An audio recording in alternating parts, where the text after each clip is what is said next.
Oh, next, we have the second short story in this zine. It's called Green Ribbon, written by Nicole Vasari.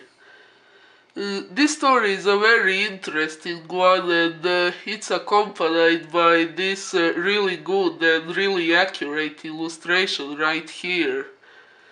I found some aspects of this story a little confusing, but it's still really good. The story contains some quite delightful descriptions of a certain supernatural occurrence, making it seem threatening and beautiful at the same time. It's really nice. And as far as I understood the story, in its essence, it seems to be about fear of the unknown. It's really a very good story. I liked it. So then here is my own poem called A Night of Doom. I won't be reviewing it as it's my own work, but I would gladly hear other people's opinion of it.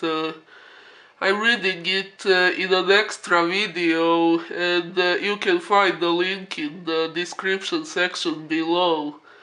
So, once again, I'd like to say I'm really happy to see my own poem as a part of this zine. It's a really great honor for me, really.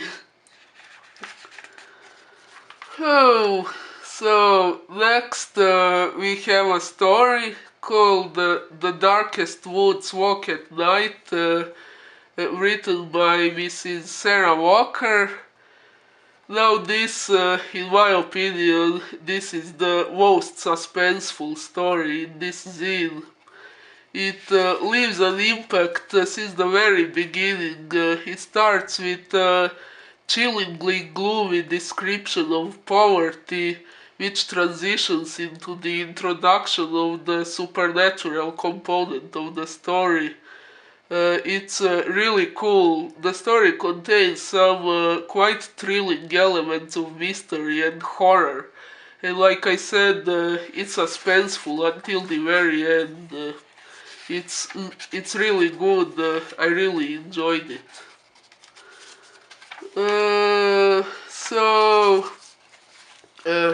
Next we have a poem called Horror at Red Hook, written by Chad Hensley.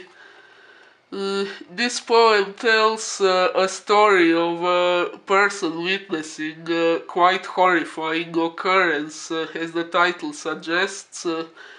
It combines some ambiguous phrases with some very graphic expressions, giving the reader a vision of the frightening image seen by the main character. It's really cool. And at the end we have a poem by Ashley Dioses called A Sorceress' Final Vision. Like other poems I read by Miss Dioses so far, this poem is full of descriptive expressions, making a part of an intriguing dark atmosphere.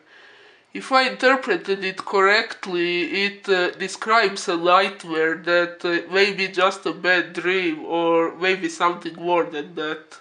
It's a very good poem. Yes. And on the last page of this zine we have this cool abstract image, which is most likely another illustration of one of the short stories in the zine. It's very nice. Oh, so at the end of this review, I must say this third issue of the Audient Void was as good as I expected. I really enjoyed it, and I'm looking forward to the next one. This issue still seems to be available for sale if you're interested, so if you want to buy a copy, you can check the links in the description section below. I strongly recommend it. And once again, I'd like to give thanks to Mr. Baird for including my own poem in this zine, and thanks to everyone who has given a positive feedback on my writing. I really appreciate it. And thanks everyone for watching this video, and see you next time. Bye!